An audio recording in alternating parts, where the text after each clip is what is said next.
So which is it, right? Is there a loving creator with a plan? And if so, how is it that people are getting hit by drunk drivers and losing limbs? Or do we have free will and make choices and bad things happen? And it's both.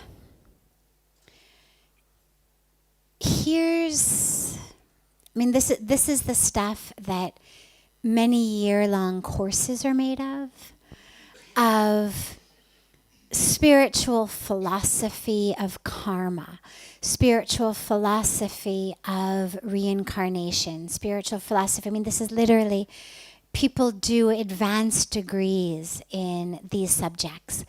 But in short, and in an overarching way, and particularly in a way that matters most to us, so not necessarily in the most esoterically philosophical way, but in the way that matters in our life.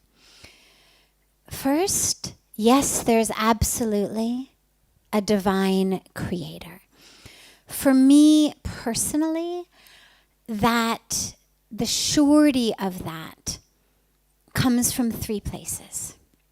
Number 1, because people I really, really, really trust, whom I have grown to trust very, very deeply over my life, have had very personal experiences of knowing,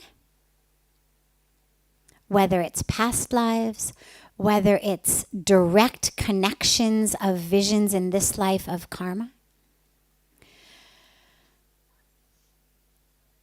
So for me, that's one way. Is just when you've got people in your life you deeply trust. You can't listen to everybody. You've got a cold or a flu or a cough. If you listen to every single person who told you what to do, you would end up not only with a cold, but you'd end up insane. Seriously, you couldn't possibly take advice from even 10 people for something as simple as congestion and a cough. Then you think about something as big and important as my life. You choose who are the people. If it's an area that we don't know from personal experience, so okay, if I haven't had a personal experience of this loving creator, how do I know? Well, one way of knowing is if you happen to have people in your life whom you deeply trust, who have had personal experience, and say to you, here is what I know.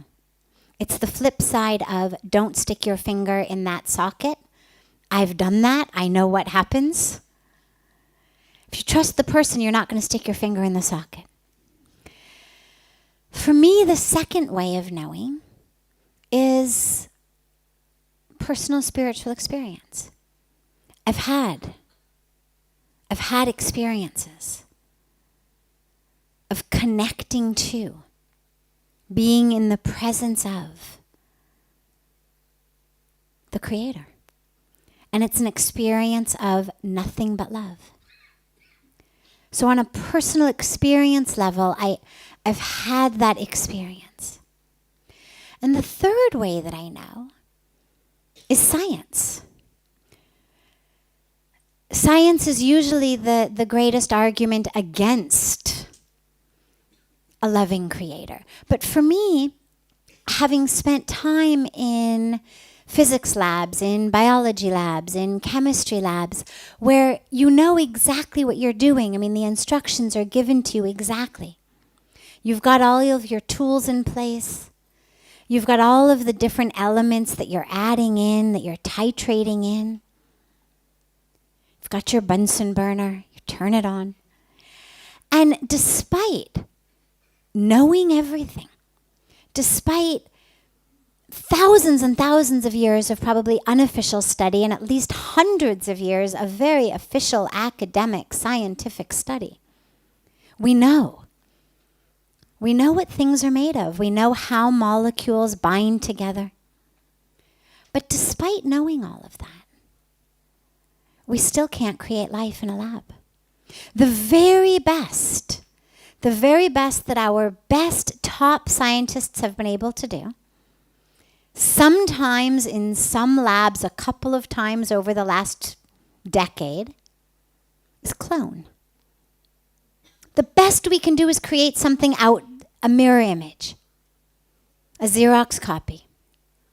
We cannot create a leaf or a mosquito, despite botanists being able to tell you exactly how the leaf is made, exactly how much carbon, exactly how much hydrogen, exactly how much oxygen, how the molecules of carbon are bound together. They know it all. They could do it for you with styrofoam, but they can't actually make it. And so for me, science is actually another one of the greatest ways of knowing that there must be a planner. That doesn't mean the Big Bang didn't happen. It doesn't mean evolution didn't happen. They both happened. It simply means that there was and there is, a being, an energy, a wisdom, whatever we want to call it, who knew how the Big Bang was going to work. Who knew how this evolution thing was going to happen. So those for me, and all three of them are very personal ways. Those for me are the personal ways that I know there's a loving creator. It's not something I can prove to you. It's something that maybe all three or one of those three ways works for you. Or maybe there'll be other ways. In terms of free will, though, we definitely have free will. And this is where the law and the science of karma really gives it to us very, very specifically and very scientifically. There is this divine creator.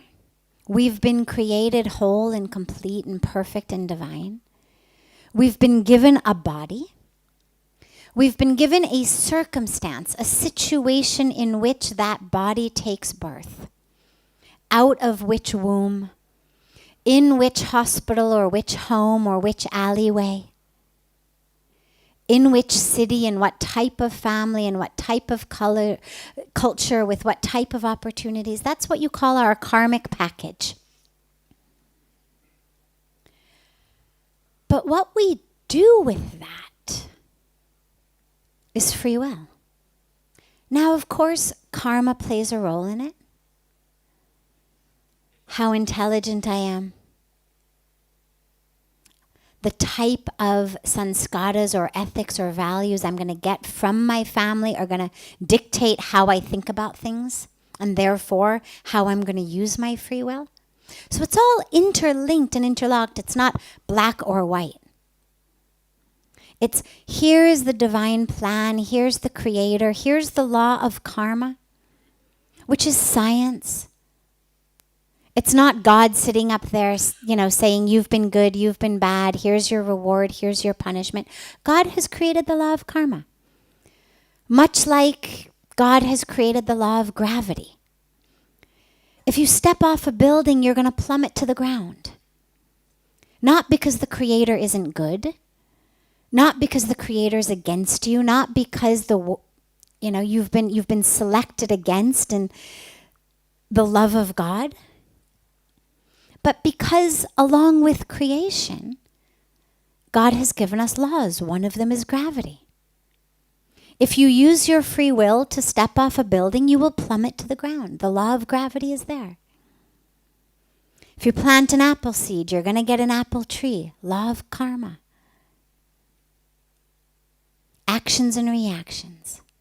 So in our lives, that which we're experiencing is a beautiful mix of a full karmic package from God knows how many lifetimes, from divine plan, divine creation, and how our free will interact with all of that.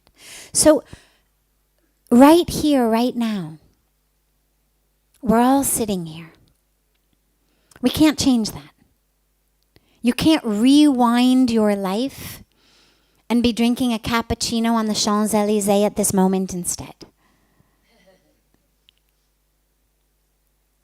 I used to watch a show when I was young called Bewitched, and her daughter would, do this with her nose, and she'd be suddenly drinking a cappuccino on the Champs-Élysées or wherever she'd go. But we don't have that.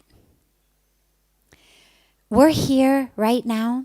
It's the sum total of the divine creator's plan. You're here for a reason. It's not random. It's also the interaction of your karmic package. Clearly, somewhere along the line, you got an inclination towards spirituality, which is why you're here rather than drinking in a bar somewhere. Lots of people are drinking in lots of bars across the world right now. You're not. You're here. Somewhere along the line, you got that spiritual inclination. But you also did actions. You got yourself to India. For many of you, you got yourself to Rishikesh.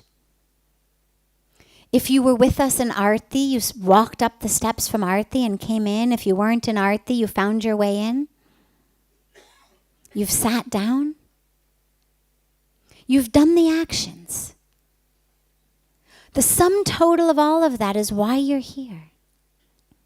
And yeah, there's a reason. But now you have free will. And what you do with the fact that you are here is up to you. You could walk out of here and walk into a bar. Not very close by. Rishikesh is a dry city, but you'd have to go a little ways. But you'd find one somewhere. You could go back to Delhi, you could book yourself a ticket, get on a plane, go to Paris, and in 10, 12, 15 hours be drinking a cappuccino. Or you could walk out of here and go sit on the banks of Ganga and meditate on what we're talking about. You could sit over dinner and talk about it with your loved ones.